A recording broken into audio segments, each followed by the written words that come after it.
景湖居呢個小區呢，一直以嚟都係深受港澳嘅朋友喜歡嘅喎。呢度呢，佢唔單止近至雅居樂車站啦、大潤發廣場啦，又係近至嗰個文化廣場嘅喎。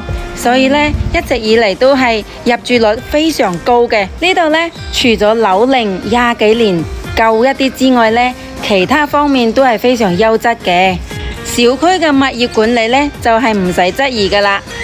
唯一嘅缺點呢，就係車位比較少，但係呢，一啲都唔影響大眾對佢嘅熱愛嘅喎。今日呢，我哋就嚟睇一套我哋景湖居93平方嘅3房2廳2衛，保養非常好嘅，而且呢，業主係重新執過嚟嘅一個3房啦，東南朝向嘅，要求唔高嘅呢，基本上都可以拎包入住啦。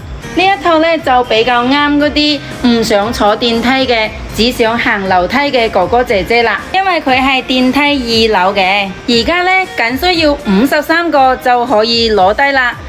對呢個房有興趣嘅朋友呢，可以關注我喺評論區留言，我會帶你嚟實地考察㗎。